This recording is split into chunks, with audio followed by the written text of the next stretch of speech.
आपको पहले अभी भी बोल रहा हूँ, मैं एक दिन में उनका डीएनए करा के मैं कोर्ट से डायरेक्शन दिलाऊंगा कि यूपी गवर्नमेंट जो है तो एक दिन में उनका डीएनए करे, और डीएनए में जैसे रिपोर्ट आती तो एक दिन में उनको बेल भी मिलेगी। हम एक दिन में आप तो विद इन अ वीक तो बहुत ज़्यादा बोल दे, हम मेंशन करके डायरी नंबर के आधार पर हम एक दिन में इसको करा देंगे कि आप डीएनए प्रॉपर तरीके से डीएनए टेस्ट करिए।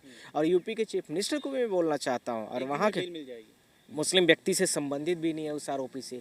आप राजू नामक जो लड़का है उसके बारे में पूरी तरीके से तह तक नहीं जा रहे हैं। इसके साथ में इसके डीएनए टेस्ट कराने के लिए आप एग्री नहीं हो रहे हैं। आप में कितनी सारी कंप्लेन, तो राजू मेन आरोपी है बारे में जब बोला जा रहा है कि उसके साथ में उस लड़की का अफेयर्स था, ये वो था उसके, तो आप जब सारी चीज़ों के बारे में बोला जा रहा है तो आप फिर उसको क्यों नहीं क्लैरिफिकेशन कर रहे हैं? आप डीएनए टेस्ट तक आप उसको होल्ड रखते ना भेजते उसके आधार से कि वो सीमेंट से जो पाए गए हैं वह पुरुष के जो स्पर्म्स मिले हैं वह कहीं ना कहीं किससे हैं, और उसको डीएनए टेस्ट में ले लेना चाहिए। पहला तो अयोध्या रेप कांड में लगातार जो है बुलडोजर चलाए जा रहे हैं। उनके परिवार का कहना है कि बिना डीएनए जांच के ही बुलडोजर चला दिया गया है, जबकि उसकी प्रॉपर्टी है भी नहीं।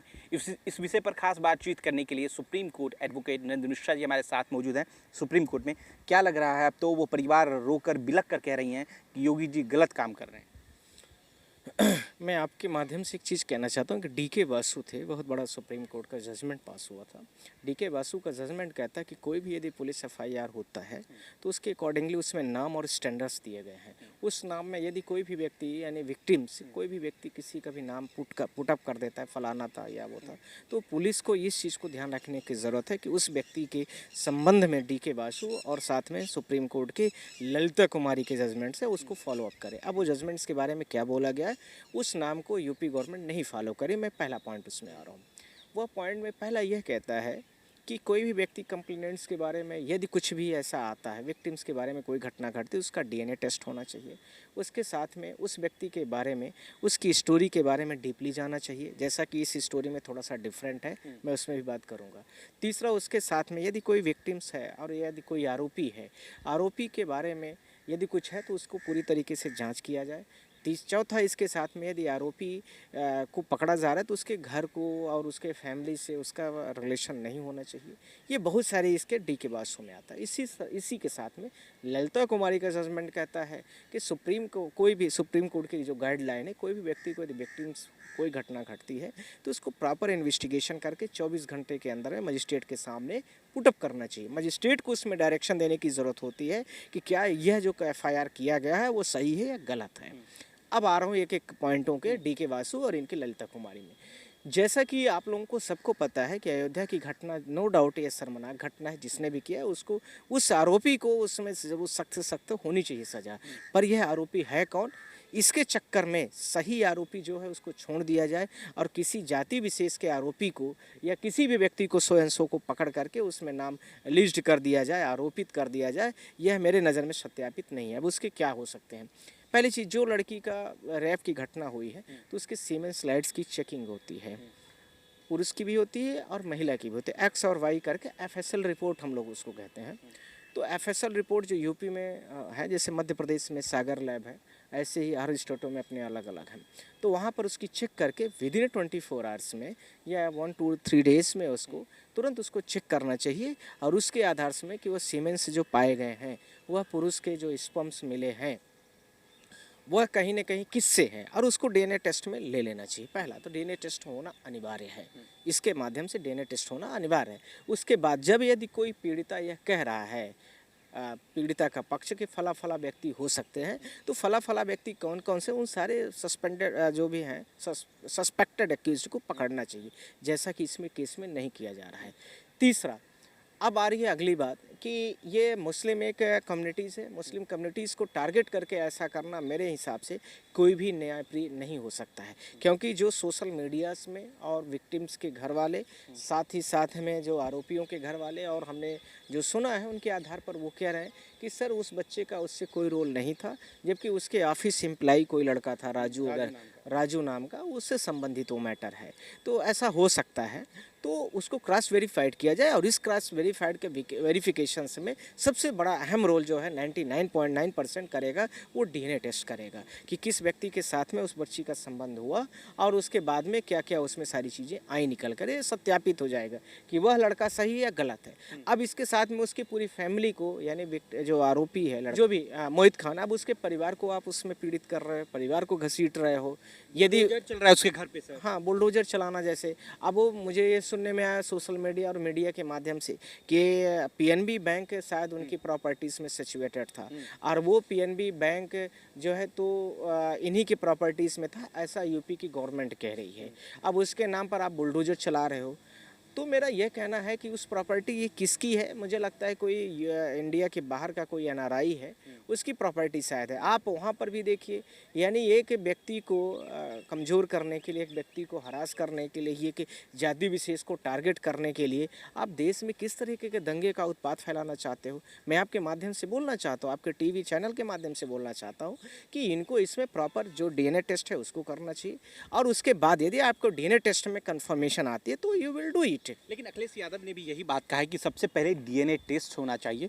मोहित खान की जो परिवार के लोग हैं वो सपोर्ट कर रहे हैं कि मैं डीएनए के पक्ष में हूँ, उनकी बेटी, उनकी वाइफ, उनके भाई का भी कहना। तो क्यों नहीं हो पा रहा है डीएनए टेस्ट? अभी तो स्टेट गवर्नमेंट ही बताएगी, क्योंकि इसमें जो पुलिस होती है, पुलिस ही डीएनए टेस्ट के लिए लेके जाती है सीमेंस को और स्लाइड्स को। और पुलिस इसमें मुझे लगता है कि ऐसा कुछ हो रहा है तो पुलिस की कहीं ना कहीं लापरवाही है। साथ ही मैं यह भी कहना चाहता हूं आपके माध्यम से कि यूपी के चीफ मिनिस्टर साहब को ये उस दिन को भी याद करना चाहिए जब उनके ऊपर बहुत सारे केसेस लगते हैं तो वो पार्लियामेंट में रोते थे। ऐसे आप कोई भारत देश के चुने हुए मुख्यमंत्री हैं, आप ऐसा आपको कोई पावर नहीं है कि आप किसी के घर को गिरा दीजिए। एक तरफ प्रधानमंत्री जी सबको आवाज़ दे रहे हैं, आप एक तरफ गिरा रहे हैं, पहली बात। दूसरी बात, आप कहते हैं सबका विकास सबका सम्मान, आप वहाँ पर देखिए कि एक जाति विशेष को आप टारगेट कर रहे हैं। दूसरा आरोप ये भी है कि वो सपा से जुड़े हुए थे। अयोध्या में कह रहे हैं कि वो अयोध्या सीट से हार गए, नगर निकाय जो है होता है नगर परिषद, वहाँ से भी हार गए। इस वजह से सपा का जो तमगा लगा हुआ, इस वजह से भी ये। मैं आपके माध्यम से इस चीज़ को बोलना चाहता हूँ कि जो यूपी के चीफ मिनिस्टर जिस तरीके से मनमानी कर रहे हैं उस तरीके से कार्य को न करें, नहीं तो अगली बार जैसे प्रधानमंत्री के साथ में उत्तर प्रदेश की जनता ने जवाब दिया है ना, ऐसे इनको भी जवाब मिल जाएगा। सारी की सारी चीज़ें छूट जाएंगी, सारी चीज़ें काम करना ऐसे बंद कर देंगे। न्याय कानून भी कोई एक चीज़ होती है। अभी भारत सरकार ने न्याय संहिता एक एक्ट लाया है जो कि आईपीसी के रिप्लेस किया गया है। काहे के लिए बनाया है उन्होंने, आप खुद बताइए। आप सारे लोगों के माध्यम, फिर उसकी ज़रूरत ही नहीं थी। आपका बुलडोजर बाबा ही सब हर जगह काम करता। मोहित खान का केस लड़ेंगे सर आप?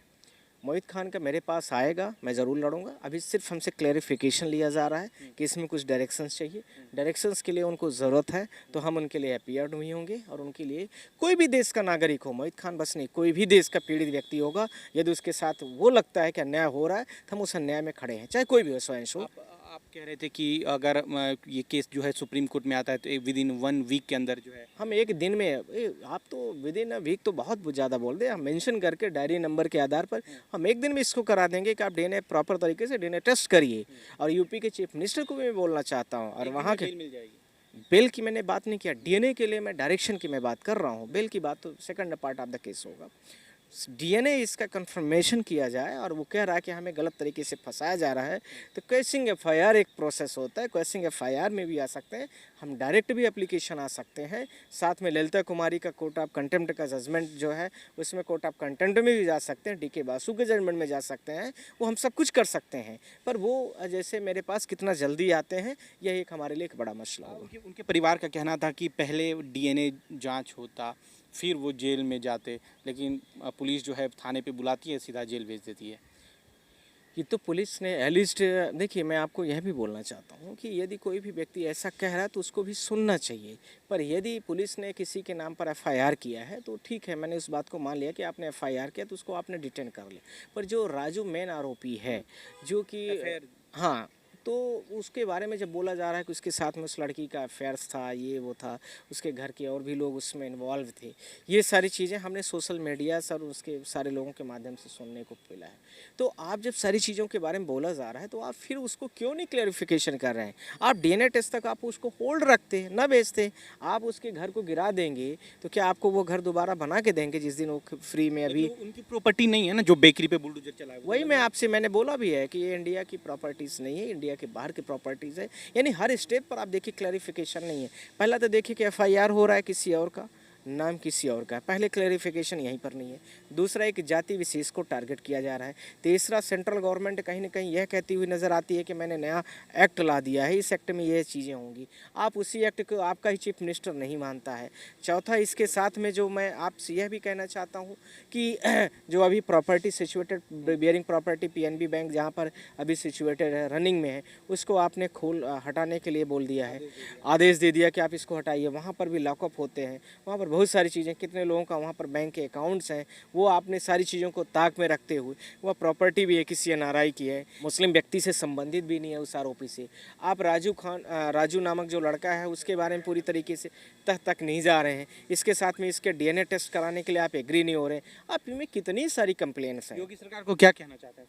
मैं आपके माध्यम से बोलना चाहता हूँ, योगी नहीं कोई भी हो, कल आप लोगों ने देखा है सीबीआई के पूर्व डायरेक्टर राकेश अस्थाना जी ने के ऊपर 4 एफआईआर्स थी। मैं आपके माध्यम से बोलना चाहता हूँ, और दिल्ली के चीफ पुलिस कमिश्नर थे, चंडीगढ़ के केस में हम लोगों ने उनको सीबीआई डायरेक्शंस फिर दिया, एंटीसिपेटरी बिल के लिए आए थे और कोर्ट ने सबको डिसमिस किया है। मैं आपके माध्यम से बोल रहा हूँ, यूपी के चीफ पुलिस कमिश्नर को भी बोल रहा हूँ, आप जो भी काम करिए नियम कानून के कायदे के दायरे में रह के करके लिए। मैं आपसे यही बोल रहा हूँ बार बार, और यदि आएगा तो आपके साथ भी ऐसी सारी चीज़ें होंगी जैसे कल राकेश अस्थाना वगैरह के साथ में ये सारी चीज़ें केसेस आई हैं। मैं आपके माध्यम से बोल रहा हूँ, और सीएम को भी मैं बोलना चाहता हूँ। मोहित खान के का केस लड़ेंगे आप? मोहित, बिल्कुल लड़ूंगा, वो तो हमारा प्रोफेशन है, हम अपने प्रोफेशन में हमेशा ईमानदारी के साथ लड़ते हैं। कि बेल मिल जाएगी? मैं आपको पहले अभी भी बोल रहा हूँ, मैं एक दिन में उनका डीएनए करा के मैं कोर्ट से डायरेक्शन दिलाऊंगा कि यूपी गवर्नमेंट जो है तो एक दिन में उनका डीएनए करे, और डीएनए में जैसे रिपोर्ट आती तो एक दिन में उनको बेल भी मिलेगी। Thank you.